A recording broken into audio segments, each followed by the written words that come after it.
There was nothing unique about religion among the sapient races of the universe. In their antiquity, all sapient species had sought to describe the universe in which they existed. Over the countless generations, the religions waxed and waned, evolving and growing. However, the power of the sapient mind brought each religious belief to life. Except for a few outliers, every species developed a paradise in their minds to serve as a reward for those who led a life in accordance with the definition of good. In previous first contacts, we managed to generalize the afterlives of species. Scientific, militaristic, exploratory, and others often had similar afterlives. In the case of science-focused species, like the Ortwards, those who pursued scientific or engineering advancement went to a place of infinite learning, where the acquisition of knowledge and understanding was unlimited. Conversely, should an Ortward fail to further their species' growth in academic disciplines, they were sent to an eternity in darkness and ignorance. More militaristic species, especially the Zendar, limited entry into paradise on accomplishments in war or falling bravely in battle. Failure to serve as a great warrior in such species was to be forgotten, their soul forced into eternal irrelevance. The humans, it seemed, were not unique in their beliefs, nor in the strength of their consciousness to make these beliefs reality. Like all other known sapient species, humans developed an idea of good and evil, and a reward or consequence for both. Investigating human religious constructs was one of many steps in the first contact procedure, and it fell to the High Inquisitor to provide details to the galactic community. At more than 2,000 years old in human years, the High Inquisitor was the ultimate authority on religion throughout the galaxy. "What do you mean you've already visited human heaven?" inquired Daniel. "You will address me as High Inquisitor, as per the first contact procedure. The High Inquisitor is required to visit the afterlife of the new species," the High Inquisitor explained. "I'm sorry, High Inquisitor, I need a moment. You've irrefutably confirmed the existence of the afterlife, a fact which will shape the foundations of human society, and you possess the ability to visit said afterlife and return to the land of the living." Daniel spoke softly, lost in thought. The High Inquisitor stood silently. He knew from countless prior first contacts that his ability to enter a species' afterlife could shock them, and would often produce unexpected emotional outbursts. Looking up from the floor, fighting back tears, Daniel asked shyly, "Was my grandmother there, High Inquisitor?" "I would not know of your grandmother. In visits, I am unable to commune with the residents of the afterlife, and they lack the ability to perceive me. While the experience is as clear and real as the reality we are in now, I can only observe, much like the human idea of a ghost on Earth, except in reverse," the High Inquisitor said, with a look of disinterest. "High Inquisitor, it must be hard to visit so many versions of paradise, yet be unable to partake," spoke Daniel mournfully. "It is of no importance. I will one day partake in my own paradise, certainly one less mundane than your own." The High Inquisitor responds with arrogance. "High Inquisitor, respectfully, perhaps to one so long-lived as you, what I imagine to be heaven would seem mundane, but the idea of a place where I can find true peace seems to be about as perfect as anything could be," Daniel said, a slight tone of indignation in his voice. "Right, well, either way, non-interaction does make the next part much easier. I am cursed to visit their realm of punishment, yet blessed by my gods with being unharmed." "Wait, you are going to hell?" Daniel shouted, shooting up to his feet. "Fail to address me properly again, and you will be reported to your chain of command. And yes, of course, it is my duty," the High Inquisitor said with pride. "Understood, High Inquisitor, but you can't go there. I mean, it is a place of unspeakable horror," Daniel said, as his hand shook in fright. A weary sigh escaping him, the High Inquisitor spoke as if to a child. "I have visited countless such realms in the past few millennia. All were described as terrifying and evil, but all were simply a reflection of a species' fears. To me, they were mundane." "Please don't," Daniel spoke softly, as the High Inquisitor left the room. The High Inquisitor felt his soul leave his body, and only moments later he arrived in the human realm of punishment, termed Hell by the humans. Before the High Inquisitor stood a being of the realm. Towering over the High Inquisitor At over twice his height, the being was wearing a cloak that absorbed light from the universe itself. Not merely dark, but a void sewn into fabric. Staring out from under the hood of the cloak, two eyes like the still raging remnants of a supernova bore through him with malice. Despite knowing the being could not see him, the High Inquisitor could not help but feel as though it was watching and judging him.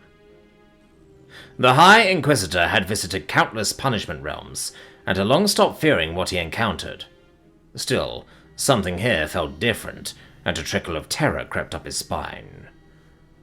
You do not belong in this place. Go now, for you cannot comprehend what lies beyond this point. The voice of the being boomed like thunder inside the High Inquisitor's skull. An interesting deviation. You can perceive me, entity? The High Inquisitor inquired, with all the emotion of a scientist studying bacteria. This is the path to hell, place of eternal torment reserved for only the vilest of humans. All non-human entities in this realm can perceive you, and all will wish you harm. Leave now, young Ramshi. Only destruction awaits you in this place. The entity spoke more softly. The High Inquisitor was caught off guard. Not only could this entity see him, but it also knew his name. How do you know my name? How do you know me? I have not used that name since before I entered the priesthood, the High Inquisitor asked, as his breathing became labored with anxiety. Do not insult me, Ramshi. I am the Reaper, collector of evil souls. Your entire life lays up before me, and I can see all your deeds. This realm of human punishment is unlike any other you have visited before. It is a test you cannot pass. If it does not kill you, it will steal your sanity and drive you to eternal madness. Not even your paradise realm will be able to save you. The Reaper spoke with a hint of frustration. The Reaper's words hit Ramshi harder than any physical blow. For an agonizing moment, Ramshi was overcome by mortal terror. Never had he lost his composure in prior investigations, yet here he was like a child in a dark room. His duty remained, and the High Inquisitor would not falter. He stomped his feet, an expression of stubbornness among his people, and reasserted his professionalism and authority with great mental effort. You are correct, Ramshi spoke with renewed confidence.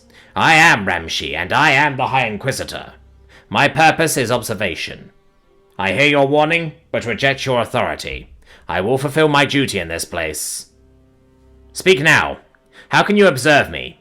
Such a thing was impossible in every other afterlife, demanded the High Inquisitor. With a heavy sigh, the Reaper spoke. The veil that shielded you in those other realms was woven from the beliefs of those species. They believed the separation of the living and the dead to be impenetrable. Not so for humans.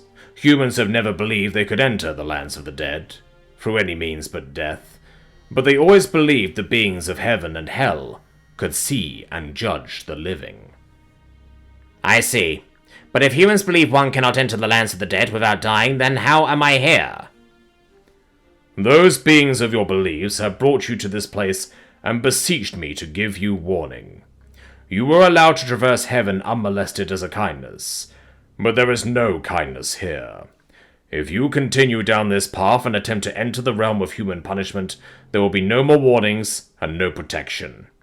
You will face the horrors that exist only to torment the worst of humanity. Leave now, or suffer. The Reaper spoke before disappearing into an eruption of flame. The High Inquisitor stood alone. Before him lay an endless staircase descending into a seemingly infinite abyss. The sky was choked by thick clouds of industrial smoke, through which a sickly green-yellow light seeped. On the ground around him, the High Inquisitor noted the discarded effects of those who had walked this path before.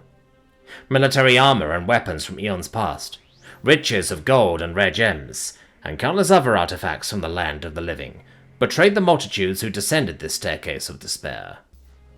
Ramshi's instincts told him to flee this place and return to the safety of the living, but his duty and training as the High Inquisitor demanded he proceed. Instinct is only the failure of logic, the High Inquisitor thought to himself. The Reaper's warning is an important data point, but it is only that. Although a shocking defense mechanism, my duty is to document the internal core construct. Walking the stairs down into the abyss, each step seemed to add millennia of torment to Ramshi's mind. The further down the stairway he walked, the deeper his despair, the greater his regret over past mistakes, the more thorough the stripping of his pride, and the more exposed his true self became. After what felt like an eternity, Ramshi came upon a plateau in the stairway. He could continue down the stairway or divert to the city upon the plateau. Unable to endure further descent, Ramshi allowed himself to be sidetracked toward the city. Walking toward the open gateway within the city walls, Ramshi noted the sign hung above the entryway. City of Dis. Once again, the sensation of terror crawled up his spine, and Ramshi began muttering to himself. What is wrong with these humans?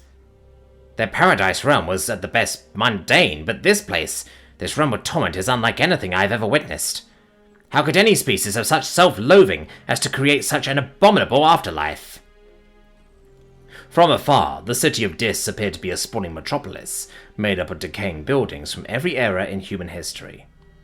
The towering walls, made up of monstrous stones, were stained with all manner of vile entrails, and signs of extreme violence were ever present. Entering the city, Ramshi saw not a functioning society, capable of maintaining such a massive city, but an endless horde of human souls in eternal torment. Each soul muttering incomprehensible words of despair and shame. Despite his observations, Ramshi began to recognize his own voice. I am sorry, Mother. I never meant to. Why? What have I done? My pride led me to... Slowly, Ramshi lost his ability to observe those around him, and descended into his own torment. His own voice seemed to echo off every wall, every surface around him, like a chorus of thousands, all shouting at him every failure, every moment of arrogance, every time he put his own desires before the well-being of others. The cacophony of voices overwhelmed his senses, and Ramshi found himself unable to remain standing. The Reaper found Ramshi within the city of Dis, curled up into a ball on the ground. Ramshi muttered to himself endlessly, in words the Reaper had no interest in hearing. With a simple twitch of his finger, the Reaper silenced the voices which had overcome Ramshi, before kneeling to help the previously besieged alien to his feet. You disregarded my warning, and proceeded to walk the stairway before finding yourself here, in the city of Dis, spoke the Reaper, in a voice devoid of emotion. Still struggling to regain his composure, Ramshi could only look up at the Reaper. His mind was still clouded with the thoughts and emotions that broke him only moments prior, and coherent thought remained beyond his abilities. Come, Ramshi. You do not belong here. The Reaper spoke, before returning both himself and Ramshi to the top of the stairs, where they had spoken before. Pulled out of the abyss and far from the city of Dis, Ramshi's mind finally began to clear. Once again he felt capable of rational thought. Reaper, what was that place? What was that torment? Ramshi asked, pleading for an answer. It was the city of Dis, the most outer level of hell. In that place, humans are reminded of all their faults and failings, endlessly. It is a place for those who commit minor offenses, those who are undeserving of the far greater torments which lie further down the stairway into hell. The Reaper spoke quietly. Do you mean there are worse places in the human realm of punishment? Ramshi asked, a look of horror crossing his face. What you experienced of hell was like dipping your toe into a boiling ocean from the shore.